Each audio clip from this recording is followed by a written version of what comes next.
दौड़ रहे हैं और उसमें से 3 लोग पीछे देख रहे हैं बार बार, तो वो पीछे रह जाए। तो पीछे मुड़ के नहीं देखना है। और जानकी दादी जी तो खास इस पर अटेंशन दिलाते थे कि अब तक भी जो कुछ हुआ स्टॉप, अब आज से अभी से शुरू कर लो नया जीवन। तो भी बाबा स्वीकार कर लेगा कि जो हुआ उसको फुल स्टॉप लगाओ, अब आगे बढ़ो। क्योंकि जैसे ही हम पास्ट को याद करते हैं, पिछली भूलों को याद करते हैं, पिछले मनमुटाव को याद करते हैं, तो हमारे जीवन में वर्तमान समय की खुशी गुम हो जाती है।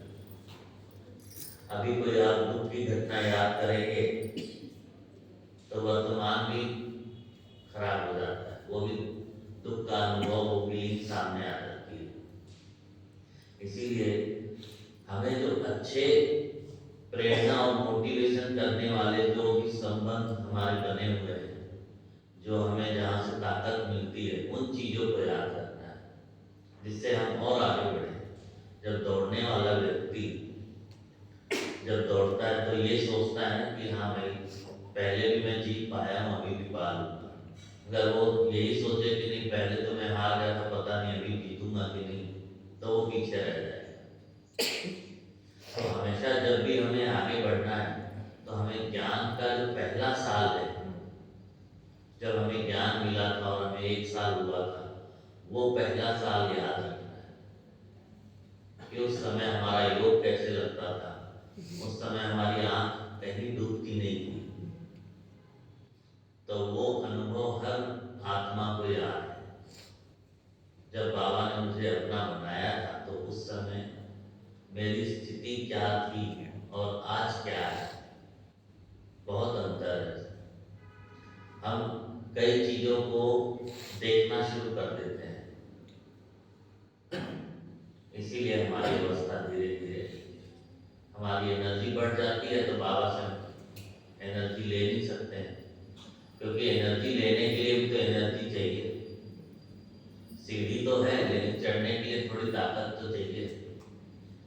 तो बाबा से पावर लेने के लिए भी बाबा कहते हैं कि बच्चे मुझे याद करो तो मैं शक्ति दूंगा, तब तुम आगे बढ़ोगे। याद ही नहीं करेंगे तो कहाँ से मिलेगा। तो याद ही हमारी अंदर शक्तियों को जागृत करता है। जैसे इसीलिए बाबा कहते हैं बीच बीच में जो हमारा ट्रैफिक कंट्रोल बने हो किस लिए बने, इसीलिए कि अपने आप को रिचार्ज करो, सब कुछ छोड़ करके स्वयं को आत्मा समझ करके शिव बाबा को याद करना शुरू कर दो। सिर्फ 1 मिनट, उसी में आप तृप्त अनुभव करेंगे अपने आप को। आपको लगेगा कि हाँ मैं बाबा की श्रीमत पर चल रहा हूँ। अभी तो कई आत्माओं को ये लगता है कि हम बाबा की श्रीमत पर चल रहे हैं कि नहीं, हम जो कर रहे हैं वो बाबा के अनुसार हो रहा है कि नहीं, हर एक यही सोचता है। लेकिन हम याद को बढ़ाएंगे तो अपने आप बाबा की जो भी श्रीमत है वो टच होती जाएगी। एक के बाद एक आपके अंदर श्रीमत प्रमाण जीवन शैली हमारी शुरू हो जाएगी। तो बाबा की श्रीमत तो हम सब बच्चों को पता ही है, हमें ये भी पता है कि हमें क्या करना है, लेकिन हम कर नहीं पा रहे हैं। तो उसका कारण क्या है? इसका कारण ये है कि हम दूसरों को देख रहे हैं, दादियों को नहीं देख रहे हैं, बाबा को नहीं देख रहे हैं। दादी जानकी का आपको हम सबको पता है कि कभी भी दादी ने हमें केवल मिस नहीं किया, चाहे दिन हो रात हो, कोई भी सेवा हो, हर ट्रैफिक कंट्रोल। अब समय उनको याद दिलाता है कि ट्रैफिक कंट्रोल का टाइम हो गया है। हम लोग भी कई बार साउंड सिस्टम में बैठे रहते हैं, हम सोचते हैं कि क्लास चल रही है तो चलने दो, ट्रैफिक कंट्रोल नहीं बजाते हैं। और दादी को ऐसा समय भी उनको याद दिलाता है कि अभी ट्रैफिक कंट्रोल का टाइम हो गया, मानो उनके जो अंदर की घड़ी है वो याद दिला देती है। तो जैसे ही 1 मिनट भी हो जाता है ना, मान लो 12 बजे का ट्रैफिक कंट्रोल बजाना है, तो दादी तुरंत माइक में बोल देती है ट्रैफिक कंट्रोल नहीं बजाया। तो कई बार बार होता है ना कि मीटिंग चल रही, क्लास चल रही है, तो दादी हमेशा बजवाते थे कि 1-2 मिनट लेट भी हो गया है ना, कोई बात नहीं, बजाओ। तो उससे दादी की एनर्जी आप देखते हैं ना, कितनी एनर्जी रहती थी दादी के पास। तो ये सब है, धीरे धीरे योग की कमाई हमने जमा की और दूसरे के भी करवा दी उन्होंने। जैसे कई बार हम लोग एक दूसरे को याद दिलाते हैं, शिव बाबा याद है, शिव बाबा याद है, तो हमें उनको क्या करना चाहिए, थैंक्स करना चाहिए। और जिसका मूड खराब होता है वो क्या बोलता है, तो याद कर ले जैसे किसी से पूछो हमें शिव बाबा याद है, तो तू याद कर ले, तो ऐसा बोलता है। तो जिसका मूड खराब होता है ना, वो इस टाइप, जिनका योग कम लगता है या जिनके जीवन में खुशी नहीं है, वो ऐसे बोले। यदि आपको अभी कोई बोले शिव बाबा याद है, तो उनको बोलना है धन्यवाद, आपने याद दिला दिया। तो इससे क्या होगा कि हम एक दूसरे को याद दिला रहे हैं कि हमें बाबा को ही याद करना है। अटेंशन हमारा याद का सबसे अच्छा होना चाहिए। तो कई बार हम सेवाओं में रहते हैं, तो बहन जी को मान लो किसी ने कुछ कहा कि वहाँ ये सामान चाहिए या यहाँ इस सेवा की जरूरत है, अब बहन जी ने मान लो इस भाई को बोल दिया कि जाओ कर लो, और इन्होंने, इनको आता भी नहीं है, इन्होंने हाँ जी कर लिया, मान लो इन्होंने हाँ जी कर लिया, लेकिन इनको ये पता है कि ये मैं नहीं कर पाऊंगा, तो मैं किसी का सहयोग ले लूँ कि ये भाई कर सकता है, उसका सहयोग लेके वो कार्य करूँ। तो ये होता है वायुमंडल को अच्छा बनाना। अब जैसे ही बहन जी ने इनको कहा कि भाई ये कार्य करना है, ये बोलेंगे तो उस भाई को बोल दो, तो ये मेरे से नहीं होगा, अभी तो वो भाई तो ये काम करता ही है, उससे जल्दी हो जाएगा। तो क्या हुआ, बहन जी की एनर्जी जो थी वो और ज्यादा लगेगी, फिर वो उनको फोन करेंगे, उनसे बात करेंगे। तो यही काम इस भाई को करना है कि मुझे कहा है तो मुझे पता है कि ये काम कौन कर सकता है। तो ये चीज यज्ञ में चलती आ रही है। अब जैसे बड़ी दादी जी को कुछ कार्य करना है, तो वो किसको कहेंगी, मुन्नी बहन को बोल देंगी कि ये काम करना है। तो अब मुन्नी बहन देखेगी कि ये काम कौन कर सकता है, उससे करवाना है। तो ये इससे क्या होता है कि दादी जी फ्री हो जाते हैं कि मैंने इस भाई को बोल दिया है, ये करवा देगा, ये काम है, इसको बोल दिया है। तो इससे क्या होता है, वायुमंडल में, संगठन में बल मिलता है। हम एक दो को मदद करते हैं सेवाओं में, तो हम एक दो को नहीं कर रहे हैं, हम यज्ञ को मदद कर रहे हैं। हमेशा ये देखना है कि यज्ञ को मदद कर रहे हैं। जो मधुबन महायज्ञ है, वो ही यज्ञ केवल नहीं है, ये सेंटर भी यज्ञ है। इसको यज्ञ की नजर से भी देखना है कि जहाँ हम आ रहे हैं, अपना व्यर्थ सब कुछ इसमें स्वाहा करते हैं, और यहाँ से फिर देवी देवता बन करके हम निकलते हैं। तो ये वही महायज्ञ है, उस महायज्ञ से जुड़ा हुआ है। तो बाबा का हर सेंटर, हर गीता पाठशाला वो यज्ञ ही है। तो कई बार बाबा कहते हैं बाबा ने यज्ञ रचा है, तो सेंटर को यज्ञ के रूप में भी हमें देखना है। ये यज्ञ है, इसमें हमें आहुति डालनी, और रोज हम डाल रहे हैं, और यहाँ से बाबा को हम व्यर्थ और निगेटिव चीज देते हैं, और बाबा हमें ज्ञान रतन देते हैं। तो कोई भी चीज आती है ना सेवाओं की, तो उसमें आंधी का पाठ होता है। कुछ भी सेवा है आंधी। तो जिस प्रकार, और अपने आप को कभी डिस्टर्ब नहीं करना है।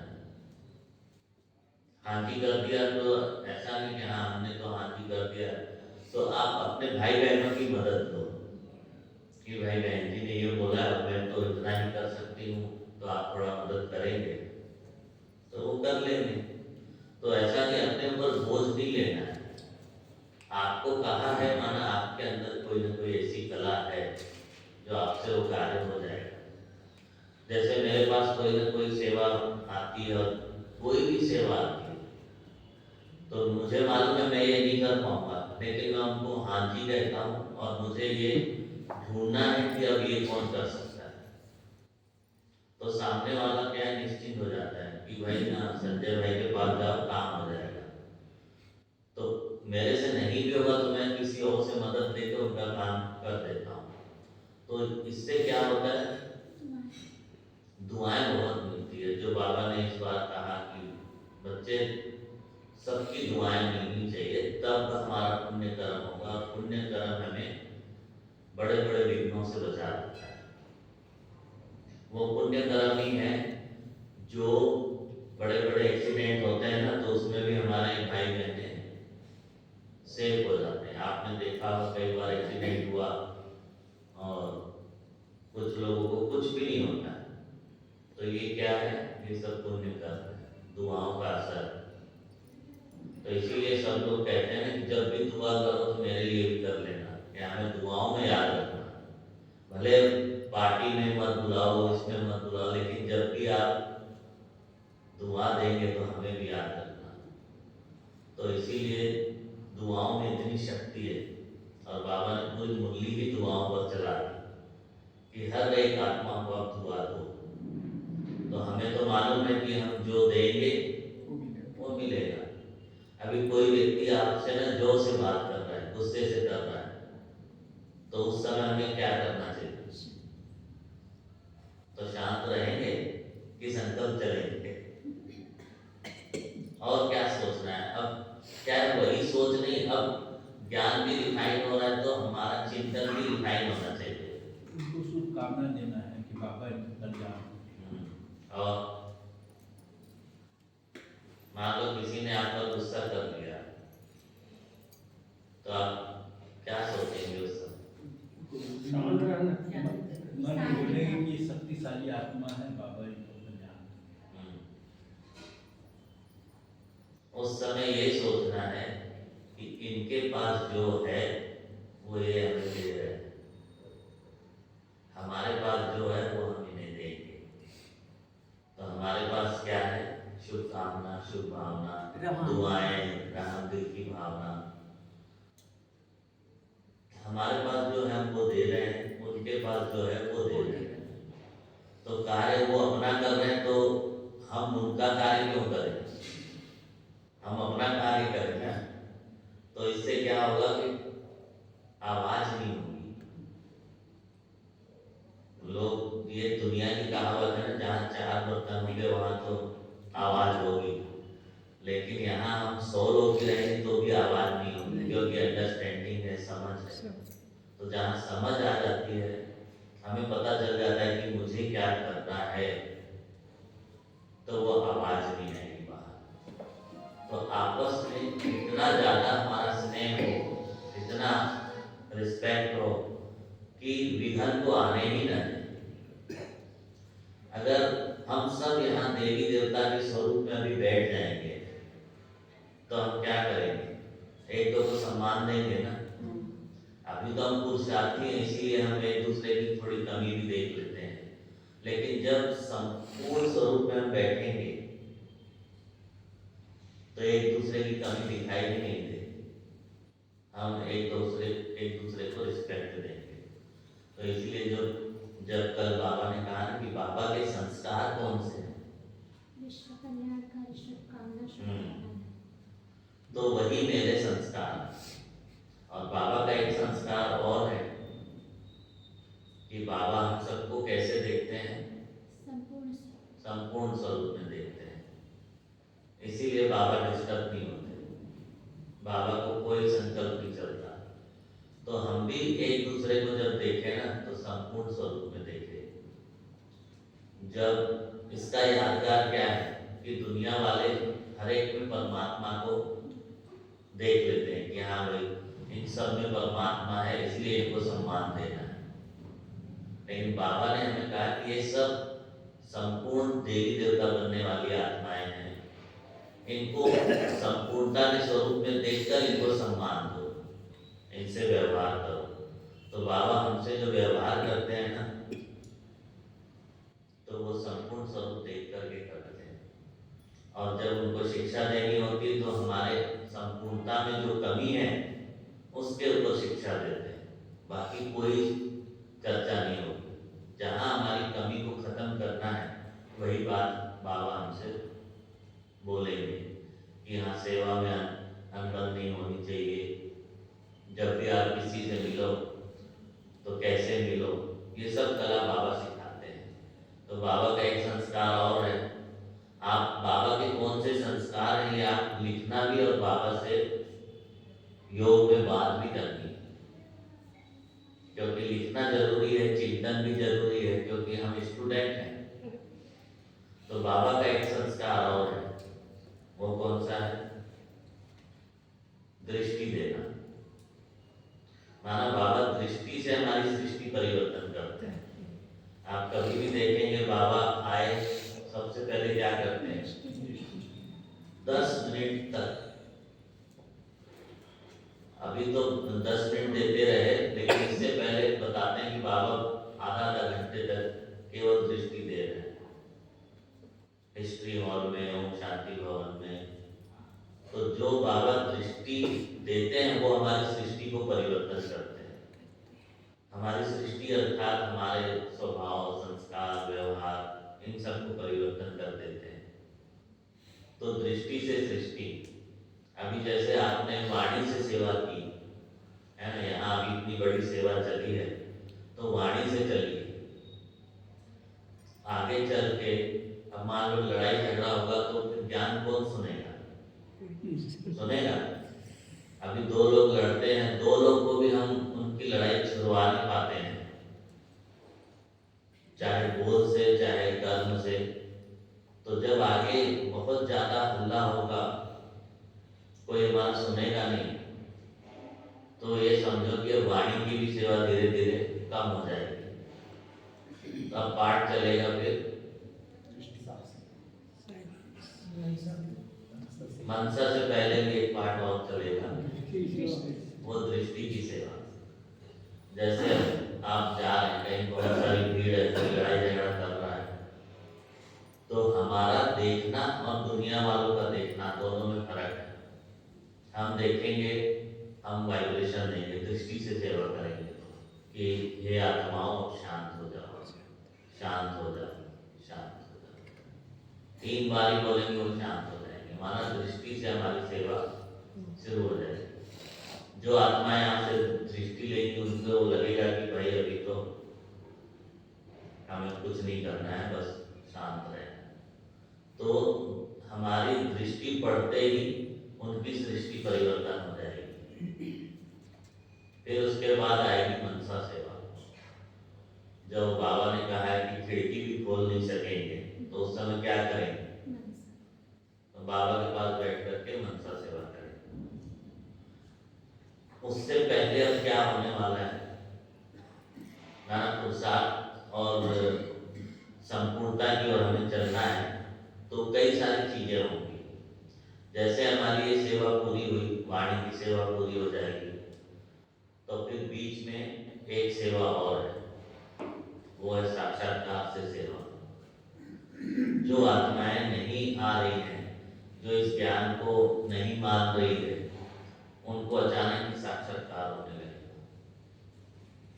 तो साक्षात्कार शुरू होते ही हमारा पुरुषार्थ बंद हो जाएगा। हम लोग मुरली में बाबा की मुरली में सुनते हैं ना कि शुरू में क्या होता था? साक्षात्कार होता था। संदेशियां ट्रांस में चली जाती थी 2-2, 3-3 दिन। तो कई बार बाबा ने देखा कि 3 दिन से तो वापस ही नहीं आ रही, तो बाबा ने कहा कि अभी जो बाबा ज्ञान सुना रहा है, इससे तो ये वंचित हो गई ना। तो इसीलिए बाबा ने फिर कहा कि साक्षात्कार में ज्यादा टाइम नहीं जाना चाहिए, अगर वहां गया तो पुरुषार्थ रुक जाएगा। तो कई बार बाबा ये कहते हैं कि भोग लगाने जा रहे हैं, तो बाबा बोलते हैं जल्दी वापिस आना, संदेश देके। इधर उधर बाबा 100 रस मिलाते हैं, कभी सत्य का दृश्य दिखाते हैं, कभी कुछ दिखाते हैं। तो इधर नीचे बैठे हैं भोग के इंतजार में, उधर वो संदेशी घूम रही। तो इसलिए बाबा कहते थे कि जाओ जल्दी बाबा से मैसेज ये पाठ अब शुरू होने वाला है, जो शुरू में हुआ था वो अंत में होना ही है।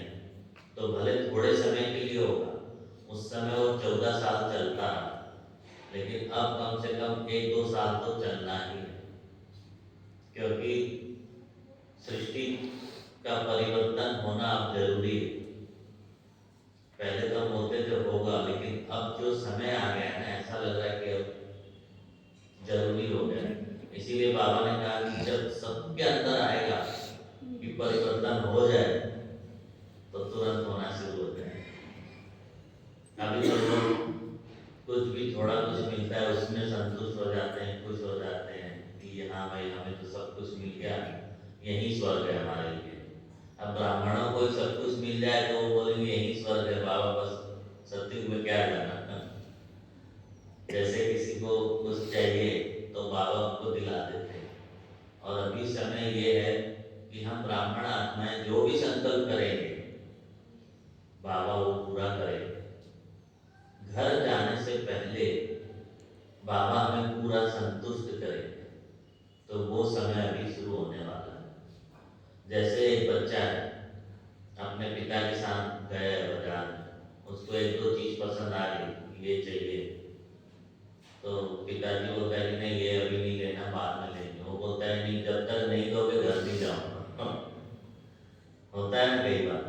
तो ऐसे ही हमें भी बाबा जब तक सब कुछ नहीं देगा तो भी हम घर नहीं जाने वाले। इसीलिए यहाँ ही भरपूर होना है, यहाँ ही सर्वगुण संपन्न होना है, यहाँ ही हमें देव स्वरूप का अनुभव करके फिर आगे जाना है। तो सभी तैयार है ना बाबा के इस राज को खोलने के लिए? हम बच्चे पहले तैयार होंगे तब बाबा वो राज खोलेंगे। हम ही तैयार नहीं होंगे तो कैसे होगा? तो जो समय आ रहा है, समय को समीप लाने वाले भी हम ही बच्चे हैं। और अभी जो समय आ रहा है वो संगम युग का सर्वश्रेष्ठ समय आने वाला है। अब देखो इसमें कौन कौन उस समय रहेंगे, ये देखना है कि कौन सी आत्मा को बाबा को टच करता है। जो नियम धारणा में पक्के होंगे, श्रीमत पर चलेंगे, उनको अपने आप टच होगा कि हाँ अभी ये करना है, अभी ये करना है। तो बाबा की जो टचिंग है वो उन्हीं आत्माओं को होती है जो निरंतर चलते रहते हैं, अपने आप को बाप समान बनाने का पुरुषार्थ करते रहते हैं। तो अभी हमें साधारण पुरुषार्थ करेंगे उससे काम नहीं चलने वाला कि हाँ भाई ये खत्म हुआ वो खत्म हुआ। अब हम अपने आप को बनाने में इतना टाइम लगा रहे हैं तो हम औरों की सेवा कब करेंगे? हमारे अंदर ही कुछ अवगुण है, वो खत्म करने में ही हम लगे हुए हैं। अभी तक हमने उसे खत्म नहीं किया है, जानते हुए भी। कई बार हम देखते हैं ना कि हाँ भाई यहाँ जाएंगे तो हमारा नुकसान हो रहा है, जानते हुए भी हम नहीं खत्म कर रहे हैं, तो औरों का फिर कैसे खत्म होगा? बाबा तो कहते हैं ना कि जो हमने धारण किया है वही हम बताते हैं, तो सामने वाले भी वही धारण करते हैं। अब हमने कह दिया कि हाँ भाई हमें जिला उठना है, बाबा शक्ति बनता है और हम ही नहीं उठ रहे हैं, इसका मतलब क्या हुआ कि हम बाहर वाले जैसे ज्ञान सुनाते हैं, बस सुना दिया और चले गए। ऐसा नहीं, हमारा है प्रैक्टिकल, जो बाबा के नियम धारणा है उस पर हम चल रहे हैं और हम ज्ञान सुनाते हैं तो असर पड़ता है। पहले हम धारण करते हैं फिर धारणा कराते हैं। तो सार यही है ब्राह्मण जीवन का कि जो करना है वो अभी करना है, अभी नहीं तो कभी नहीं। इसीलिए बाबा हमेशा याद दिलाते हैं कि आज यदि आपको सेवा में अनबन हो रही है, अगर तुरंत उसको ठीक करो, पोस्टपोन नहीं करो कि कल कर देंगे, परसों कर लेंगे। अब मान लो कोई सेवा भी मिली है, हम सोचते हैं अभी तो है इधर, कल कर लेंगे, और अचानक बहन जी ने सेवा बता दी दूसरी कि यहाँ पर जाना है, तो बहन चली गई मान लो वहाँ। अब ये सेवा तो वैसी रही। तो कई बार क्या होता है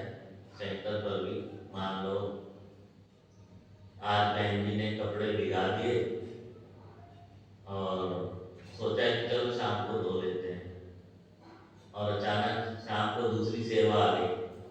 अब वो चली गई दूसरी सेवा में, और कपड़े वैसे ही रखे हैं। अब वो सेवा करके आई, बोली तुमने ये नहीं किया, वो अपना कपड़ा सफाई नहीं किया, ऐसे नहीं किया, वैसे नहीं किया। बोले मैं तो दूसरी सेवा में गई थी। भाई जब सेवा आपके पास नहीं थी उस समय तो आप वहीं थे ना। तो कोई भी कार्य क्या है, जब मिला है उसी समय करके याद में बैठ जाओ। क्योंकि कल भी हम जिससे बात कर रहे थे तो उनके यहाँ ये हुआ कि इतनी सेवा होती, ये होता है, वो होता है, हम लोग योग में बैठ नहीं पाते हैं, मुरली में भी आगे पीछे हो जाते हैं। तो मैंने कहा जहाँ से आपको बल मिल रहा है, जहाँ से आपको सेवा करने की ताकत मिल रही है, वही द्वार आप बंद कर रहे हो। तो इसको ठीक करना है पहले। दादी भी हमेशा यही कहते थे कि मुरली के समय कोई भी सेवा बहुत जरूरी है तो करें, नहीं तो पहले तो क्या स्पीकर नहीं होते थे ना, तो पहले लोग मुरली के समय मुरली में आ जाते थे। अब स्पीकर आ गए तो लोग सोचते हैं स्पीकर भी सुन लेंगे, नीचे बैठे तो नीचे ही सुन लेंगे, तो उनको संगठन का बल नहीं मिलता है। अगर हम 2-3 दिन मुरली नहीं सुनते हैं ना, तो चौथे दिन फिर माया भी आने नहीं देती, बोलती तू यही बैठ, तेरा काम नहीं मुरली सुनना। वही तो बाबा बोलते हैं। तो मुरली से भी माया दूर कर देती है। माया को पता है इनको तो थोड़ा ही लालच तो घूम जाते हैं हमारी तरफ। तो ये देखना है कि ज्ञान योग से, सेंटर से यदि कोई छुड़ा रहा है ना, तो इसका मतलब सोचो कि माया का आना शुरू हो गया। हमारे कमाई में यदि कोई विघन बनता है तो हम क्या करते हैं? मान लो आपने दुकान खोली और 4 ग्राहक आपके सामने बैठे हैं, उसमें से एक ग्राहक ऐसा है कि वो निगेटिव बोलता है, अरे ये तो ठीक नहीं है, ये तो हमने पहले लिया हुआ है, ये तो ज्यादा दिन चलता नहीं है। तो दुकानदार क्या करेगा? दोबारा उसको बोलेगा भैया तुम दुकान में नहीं आना। तो ऐसे ही बाबा के घर में आते हैं ना, सब लोग मुरली सुनने आ रहे हैं, कोई यही कहता है कि अरे बाबा तो वही वही सुनाता है, कल भी यही था, जाएंगे तो बहन जी कुछ न कुछ काम बता देगी, इससे अच्छा यही बैठ जाओ। वो काम नहीं बता रही, वो हमारे भाग्य बना रही है। जो आज बाबा ने कहा कि सेवा का भाग्य लेना है, ये सेवा साधारण सेवा नहीं है, ये भगवान ने जो यज्ञ रचा है उस सेवा में हमें अपना भागीदार बनाया है। तो भागीदार को क्या करता है? आधा आधा मिलता ही है ना, अगर हम दिल से करते हैं तो। अब इतनी बड़ी सेवा हुई, जिन्होंने दिल से किया, सहयोग किया, तन मन धन सब लगाया, उनका तो जमा हो गया। और जो देखते रहे कि हाँ बहन जी ने ये बोला है, चलो ये तो वो ले आएगा, वो तो ये काम कर लेगा, वो इसी में रहे, तो उनका योग भी ढीला हो जाता है और मुरली में भी उनको रस नहीं आएगा। मैंने इस यज्ञ को अपना समझ के किया है तो मजा आएगा आपको। याद में बैठेंगे उठेंगे तो लगेगा कि हाँ आज तो मजा आया। जैसे अभी सबको एक एक गुलाब जामुन दे देंगे, ठीक है, आप खाएंगे तो आप क्या बोलेंगे? मजा आ गया बोलेंगे ना। गुलाब जामुन खाने के बाद कोई ये थोड़ी बोलता है कि मजा नहीं आया। अब मान लो कोई कड़वा फल दे दिया तो देखते ही आप बोलेंगे ना, खाने वाला तो बोलेगा तो मजा ही नहीं आया। तो याद में भी जब हम बैठते हैं और उठेंगे, उठने के बाद हमें लगना चाहिए कि मजा आया, माना अच्छा लगा, आज योग हमारा अच्छा लगा। जब हमारा योग अच्छा लगता है तब हमें सब कुछ अच्छा लगने लगता है। भोजन कैसा भी बनाओ आपको लगेगा कि ये तो बढ़िया है। जैसे हम लोग भट्टी करते हैं जिसमें, अगर जो दिल से भट्टी करता है तो भट्टी करने के बाद जो भी हमें मिलता है भोजन, हमें क्या लगता है? बहुत अच्छा है, क्योंकि हमारी स्थिति अच्छी है। तो स्थिति अच्छी होने के बाद क्या होता है? सब कुछ अच्छा लगने लगता है। यदि आपने भोजन लिया और कहा कि ये ठीक नहीं है, अच्छा नहीं है, तो फिर उस भोजन को आपको खाना भी नहीं चाहिए, क्योंकि वो अंदर जाके और गड़बड़ करेगा। इसीलिए बाबा ने भेजा है मेरे लिए, मेरे शरीर को जो आवश्यकता है वो बाबा ने बनवा दिया है। बार बार हर बात में क्या है, बाबा को सामने रखना है, क्योंकि संगम युग में ही बाबा हमारे साथ है। बाकी युग में तो हम अपना कार्य करते रहते हैं, बाबा ऊपर से देखते रहते हैं, और मदद करना भी चाहे तो नहीं कर सकते। तो अभी ही है वो समय भगवान को अपने साथ अनुभव करने का। तो जो भी यज्ञ में चलता है वो सब यथार्थ है, वो सब एक्यूरेट है। इसीलिए कहते हैं कि ड्रामा की ढाल हमारे पास होनी चाहिए, कि कुछ भी होता है ड्रामा को सामने रखो, और कभी भी ये ना है कि ये मैं कर रहा हूँ, ये तो मेरे सिवा कोई कर ही नहीं सकता, तो इस बात को तो स्वीकार करना ही नहीं। भगवान के पास इतने इंस्ट्रूमेंट है कि हम सोच भी नहीं सकते। बाबा ने तो इतना कहा है कि बाबा के पास ऐसे भी बच्चे हैं कि एक व्यक्ति, एक बच्चा ही पूरे यज्ञ को चला सकता है। सिर्फ टच करने की जरूरत है। वो बाबा इसलिए टच नहीं करता है कि बाकियों का भाग्य का क्या होगा, वही सारा ले जाएगा। तो इसीलिए बाबा चाहता है कि कोई 1% कर रहा है, कोई 2, कोई 10, कोई 100, कोई 50, सबका भाग्य बनना चाहिए। और ये हमें तब पता चलेगा जब समय समाप्ति की घोषणा हो जाएगी ना, कि अब कुछ नहीं कर सकते, अब टाइम अप हो गया। उस समय हमें लगेगा कि अरे ये भी करना था, वो भी करना था। तो सुदेश दीदी ने एक अनुभव सुनाया कि एक भाई का प्लॉट था, वो भाई ने सोचा था कि यज्ञ में दे देंगे, बहनों को भी बताया था कि हाँ इसको तो यज्ञ में देना है, और अचानक उसने शरीर छोड़ दिया। तो शरीर छूटने के बाद भोग लगा, तो बाबा के सामने वो आत्मा इमर्ज हुई, और बाबा को बार बार हाथ जोड़ के कह रही कि बाबा बस एक बार मेरे को नीचे भेज दो, मेरे को साइन करना है, जो मैं आपके लिए प्लॉट रखा हूँ मेरे को उसका साइन करना है। तो बाबा ने बोला कुछ नहीं हो सकता, ये मेरे हाथ में है ही नहीं। अभी भगवान हमारे हाथ में है, उस समय बाबा के हाथ में भी कुछ नहीं रहेगा और हमारे हाथ में भी कुछ नहीं आएगा। तो वो भाई बहुत रोया वतन में, जो संदेशी ने बताया ना, तो ऐसा हो जाता है कई बार। तो इसीलिए मैंने कहा ना कि जो करना है अभी करना है,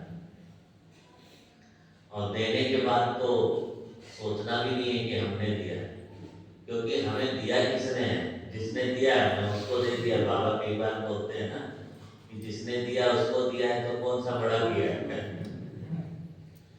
तो कई बार कई लोग, वो 2 बच्चे होते हैं, तो बच्चे मान लो एक शरीर छोड़ दिया, तो कहते हैं ना कि हमारा बच्चा चला गया। तो जब दिया ही भगवान ने था तो भगवान के पास ही तो गया। मान लो अभी मैं आपको 4 चीजें दे रहा हूँ, उसमें से मैंने 2 वापस ले ली, तो आपको खराब लगेगा? नहीं लगना चाहिए। नहीं लगेगा, क्योंकि उन्हीं का आपने अमानत समझ के रखा है, तो आप डिटैच रहेंगे। अब आपने बोल दिया कि अरे ये मकान तो मुझे दे दिया है बाबा ने, अब ये तो मेरा ही, ऐसा समझेंगे तो फिर दुख मिलेगा। यहाँ से वो बहन को फिर कहीं और भेजा जाएगा तो लगेगा कि मेरा सेंटर ये था, मेरा ये था। तो ऐसी बहुत सारी चीजें हैं, हमें हमेशा साक्षी रहना है, डिटैच रहना है, कहीं अटकना नहीं। तो एक माता का सत्य अनुभव मैं आपको और सुनाता हूँ। एक माता है जिसके 2 छोटे छोटे बच्चे हैं और 8-9 साल के। तो वो ज्ञान में आना चाहती थी, तो उनको लगा कि इनके ज्ञान में जाऊंगी तो मेरे को इनके गुरु को गुरु बनाना पड़ेगा, और मेरा तो ऑलरेडी गुरु हुआ ही पड़ा है, तो मैं दूसरा गुरु क्यों बनाऊं। लेकिन फिर भी वो शिवानी बहन का, कभी किसका,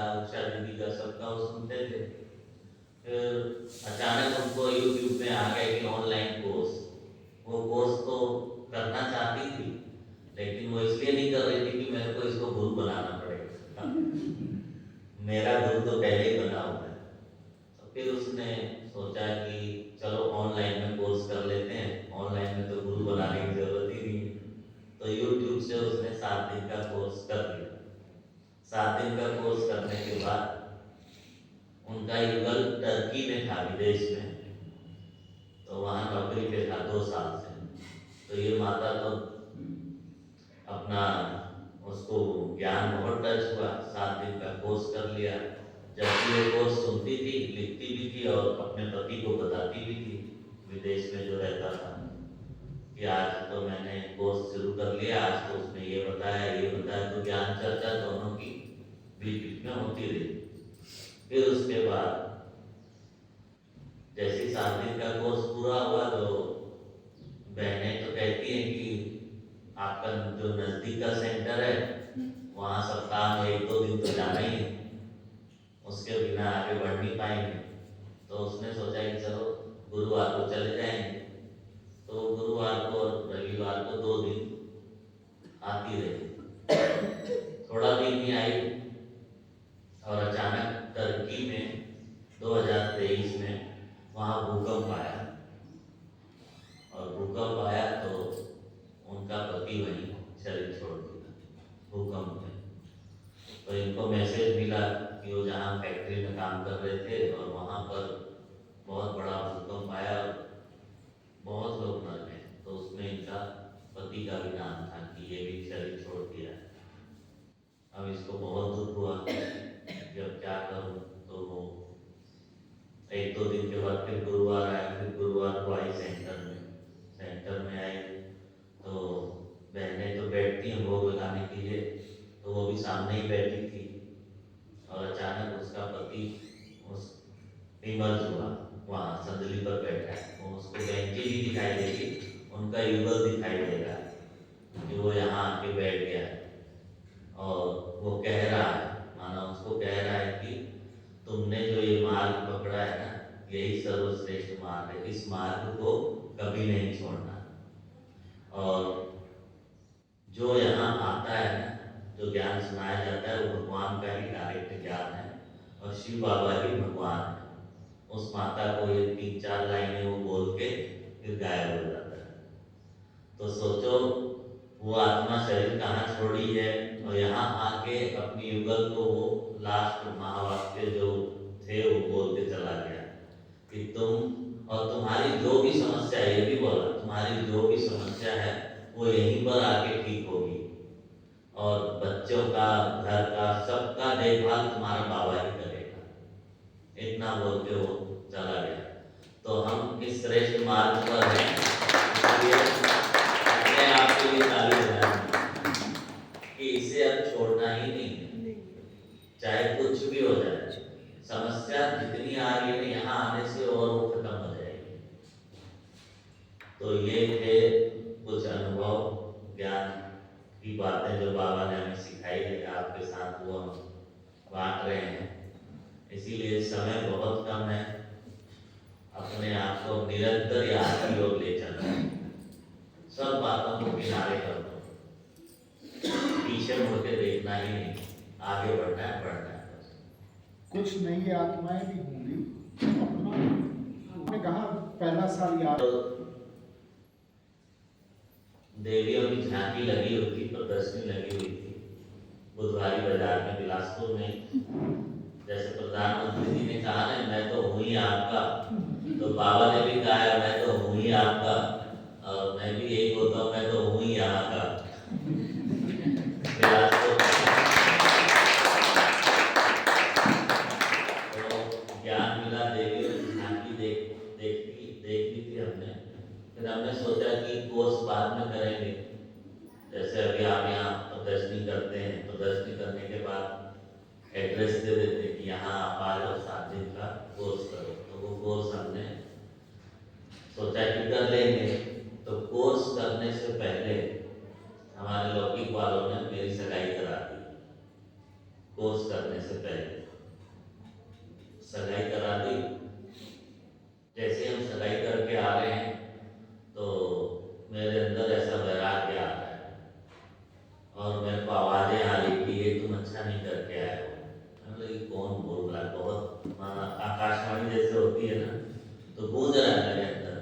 ये तुम अच्छा नहीं करके आए हो, तुम्हें तो कुछ और करना था, मैं तो कुछ और ही सोचा हूँ तुम्हारे लिए। ऐसे ऐसे आवाजें आने लगी और बड़ा सा सृष्टि चक्र आकाश में दिख रहा है। माना मैं यहाँ हूँ लेकिन मेरे को सृष्टि चक्र ऐसा गोल दिख रहा है और वो आवाज आ रही है, समय कम है, तुम्हें ये सब नहीं करना है। तो मैं सोचा पता नहीं क्या आवाज आ रही, किसकी आवाज आ रही है। तो माना मैं साइलेंस हो गया एकदम। फिर उसके बाद जैसे ही हम घर पहुंचे सारे लोग कुछ थे, लेकिन मेरी अवस्था माना उस समय से उपराम थी।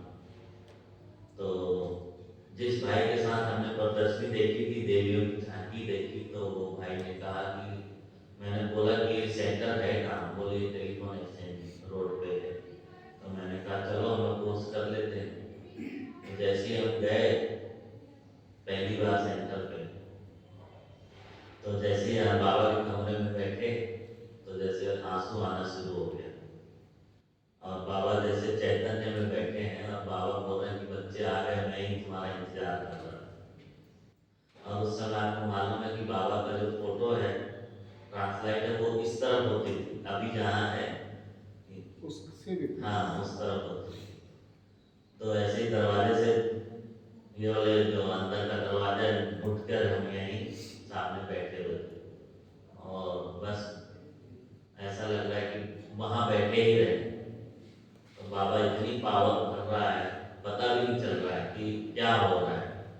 फिर बहने आई कही कि आपका कोर्स होगा, उससे पहले आप ऊपर की प्रदर्शनी समझते और कल से कोर्स शुरू होगा। तो प्रदर्शनी देखते देखते मुझे लगा कि जब सतयुग में पहुंचे तो गाइड ने कहा कि भाई ऐसी दुनिया आने वाली है। तो मैंने सोचा कि शायद इसलिए भगवान चाहता है कि तुम ये सब मत करो, क्योंकि ऐसी दुनिया अब आने वाली है। और सृष्टि चक्र में भी दिखाया कि ये समय पूरा होने वाला है। तो वो जो सतयुग वाली दृश्य की छाप थी वो बहुत अच्छे से पड़ गई और सृष्टि चक्र की। फिर उसके बाद हमारा कोर्स हुआ। कोर्स में रेगुलर होता गया, जो जो कोर्स में बताते गए धारणा होती गई। तो ये बात वो लड़की वालों को पता चल गई कि ये ब्रह्मा कुमारी में जा रहा है। तो उनको मालूम था कि ये वहाँ जा रहा है, तो इसका मतलब ये शादी नहीं करेगा। उनको ये पक्का था, पहले भी एक दो चीजें उनके सामने आ चुकी थी। तो उनको लगा कि लगता है वहाँ जा रहा है, शादी नहीं करेगा लगता है, तो इसको वहाँ से रोकवाओ। फिर उन्होंने हमारे परिवार को फोन किया कि ये वहाँ जा रहा है, वहाँ उसको जाने मत दो। तो मुझे भी कहा कि तुम वहाँ नहीं जाओ। मैंने बोला वहाँ कुछ ऐसा वैसा तो सिखाते नहीं है, और पहले भी हम 8 बजे उठते थे, अब तो हम जल्दी उठ रहे हैं, माना हमारा प्रोग्रेस ही हो रहा है ना, तो कौन सी बुरी बात सुना रहे हैं। तो उन्होंने ज़्यादा लिया नहीं, लाइटली लिया कि हमें जाने दो। फिर थोड़ा और 1 महीना हो गया तो मैं पक्का हो गया। फिर प्याज लहसुन नहीं खाना है मेरे को। बहन जी ने बोला कि अगर आपको मधुबन जाना है, बाबा से मिलना है, तो धारणा खान पान की भी चाहिए। कुमार तो तुम हो ही, तो खान पान की धारणा करनी है। तो उन्होंने बताया कि ऐसा ऐसा करो कि घर में बोल दो कि डॉक्टर ने बोला है कि 6 महीना प्याज लहसुन नहीं खाना है, माता जी के हाथ का ही खाना बस। तो मैंने वो बताया घर में कि डॉक्टर ने मना किया है 6 महीना नहीं खाना है। तो मान गए वो कि भाई जब डॉक्टर ने बोला है तो मानना ही पड़ेगा। तो वो सात्विक खाना माना शुरू हो गया। और फिर धीरे धीरे मैं सुबह जाना शुरू किया, फिर शाम को भी किया, तो लगन बढ़ रही थी। उनको कोई ना कोई मैसेज दे देता था लड़की वालों को कि ये माना क्या कर रहा है। तो अचानक फिर उन्होंने बात किया कि नहीं अब तो उसको कुछ करना ही पड़ेगा, उसको रोको वहाँ जाने से। मुझे कहा तो मैंने नहीं बोला।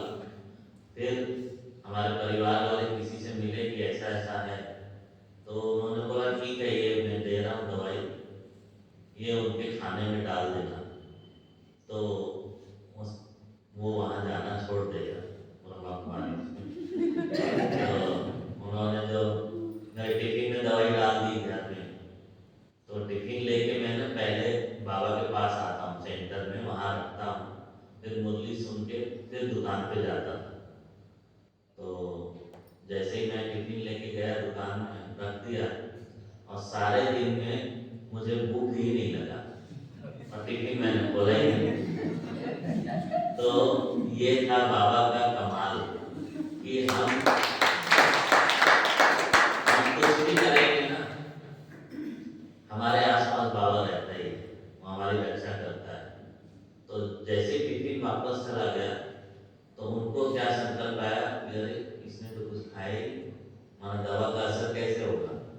बोला इसने तो कुछ खाया ही नहीं, लगता है ये जो योग लगाता है ना तो इसको पता चल जाता है, इसीलिए इसने नहीं खाया होगा। अब उनको ये संकल्प आ रहा है। फिर थोड़ा दिन हुआ, फिर उन्होंने सोचा कि कुछ और करना चाहिए तो किसी और से मिले। फिर उसने उनको 2-3 पुड़िया दे दी कि इसके तकिए के अंदर डाल दो ये, तो जैसे रात को सोएगा ना तो उसका माइंड चेंज होगा उससे। तो फिर उन्होंने तकिए में डाल दिया और हम बाबा की मुरली सुन के रात को जब सोने गए तो जैसे अभी 2 दिन पहले बाबा ने बोला ना कि बाबा को सब कुछ सौंप के बाबा की गोद में सो जाओ, तो वो महावाक्य मेरे को याद आ गया सोने से पहले कि बाबा ने कहा है कि सब कुछ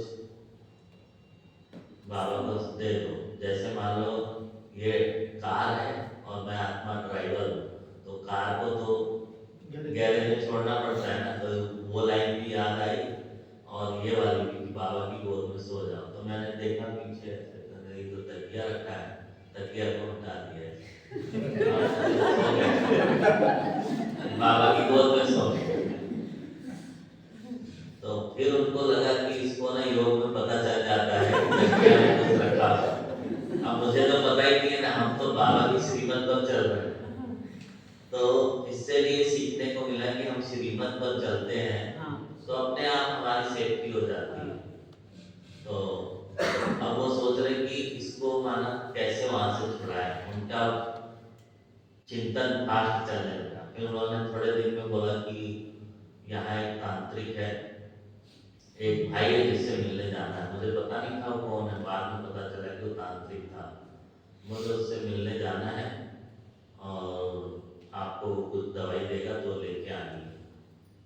तो मैंने बाबा को कहा कि बाबा ये लोग ना मेरे को वहाँ भेजना चाहते हैं, तो मैं जाऊँ कि नहीं जाऊँ। तो बाबा ने कहा कि हाँ जाओ बच्चे और दिखा देना तुम्हारे साथ कौन है, बस एक ही लाइन बोला। तो मेरे अंकल थे, वो लेके गए। जैसे ही हम उनके घर में कदम रखे हैं तो जैसे भक्ति में दिखाते हैं कि कदम रखते ही वहाँ बिजली कड़क गई, वाइब्रेशन चेंज हो गया। तो उसके घर में कदम रखते ही उसके घर का माहौल चेंज हो गया एकदम। तुरंत उसने एक नज़र मेरे को देखी आमने सामने और अपनी नज़र को नीचे कर दिया तुरंत। बोला नहीं नहीं अरे तुम तो बिल्कुल ठीक हो, जाओ इसको ले जाओ। क्योंकि जो सर्वशक्तिमान था ना वो मेरे साथ, तो उसको ये पता चल गया था कि हमारी यहाँ पावर कम हो जाएगी इसके रहने से। तो वो भी एक वहाँ से भी आ गए।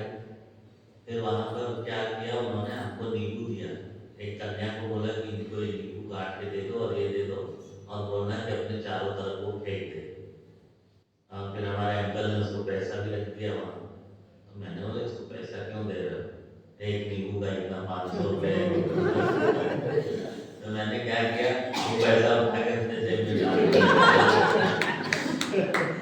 तो ये सब हुआ, मैं वो अपना जेब में डाल दिया, नींबू भी ले आए और नींबू को वहीं नाली में फेंक दिया बाहर। तो ऐसी कहानी हुई। और जैसे बाबा से बात कर रहे हैं, जैसे हम आपसे बात कर रहे हैं, तो बाबा भी जैसे साकार में मेरे साथ प्रैक्टिकल था। मुझे ये नहीं पता था कि यही योग है कि बाबा मेरे साथ है। योग लगाने के लिए हम सोचते थे कि कुछ और होगा। तो हर ब्राह्मण के साथ बाबा ऐसे ही रहता है, मेरे को ऐसा फील हुआ। इसीलिए मैं बाकी जब वो तो बाद में पता चला कि आपके साथ तो साकार में जैसे बाबा वरदान ही, आपका तो माना पाठ ही अलग था। तो मुझे लगा कि हर एक के साथ बाबा ऐसे ही रहते हैं।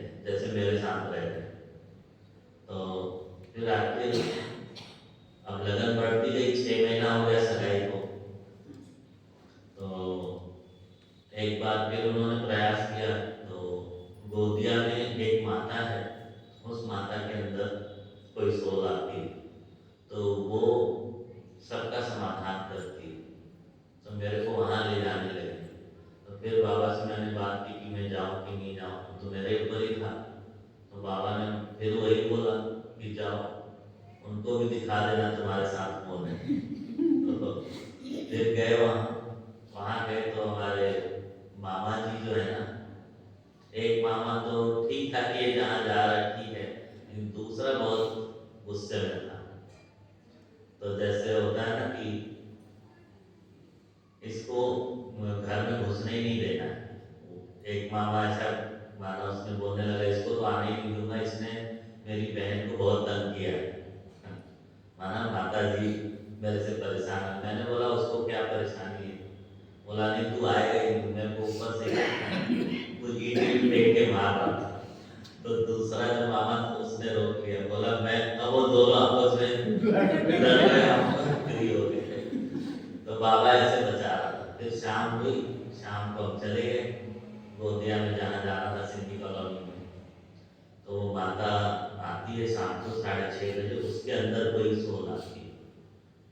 तो जब हमारी बारी आई, वैसे सामने बैठ गया, ऐसे वो सिर घुमा के बोलती तू शादी क्यों नहीं करना चाहता है, तेरे को तो शादी करनी पड़ेगी। मैंने बोला नहीं। फिर उसने बोला कि करनी ही पड़ेगी, राम ने भी की है, कृष्ण ने भी की है, तो तू क्यों नहीं करना चाहता है? तो मैंने बोला वो उस समय उनकी डिमांड थी करने की, उन्होंने कर ली। अभी भगवान की डिमांड है कि पवित्र रहना है। कौन सा भगवान है? बोला भगवान तो एक ही है, वो शिव है। तुरंत उसने ऐसे ना बाल ऐसे घुमा के जेल को देखना शुरू कर दिया। मैंने भी देखना शुरू कर दिया। ऐसी दृष्टि थी, मैं भी मास्टर सर्वशक्तिवान हूँ। तुरंत उसने सिर पीछे कर दिया, बोला जाओ जाओ, इसको कुछ नहीं हुआ, इसको ले जाओ। ऐसे करके फिर वहां से भी आ गया। फिर बहुत सारी ऐसी धमकी मिलने लगी, तू नहीं करेगा तो तेरे साथ वो लोग ऐसे कर देंगे, वैसे कर देंगे। बहुत पेपर आए, लेकिन मेरे को पता था कि मेरा साथी कौन है, मेरे तुम लोग कुछ नहीं कर पाओगे। तो ऐसी यात्रा हुई। आखिर एक दिन आया कि उन्होंने हार मान ली, बोला लड़का मानेगा नहीं, इसको यही जाने दो और साइन कर लो कि सगाई तोड़ देते हैं। तो सगाई टूट गई, और जिस दिन टूटी तो मुझे लगा कि मैं दुनिया का सबसे आजाद पंछी।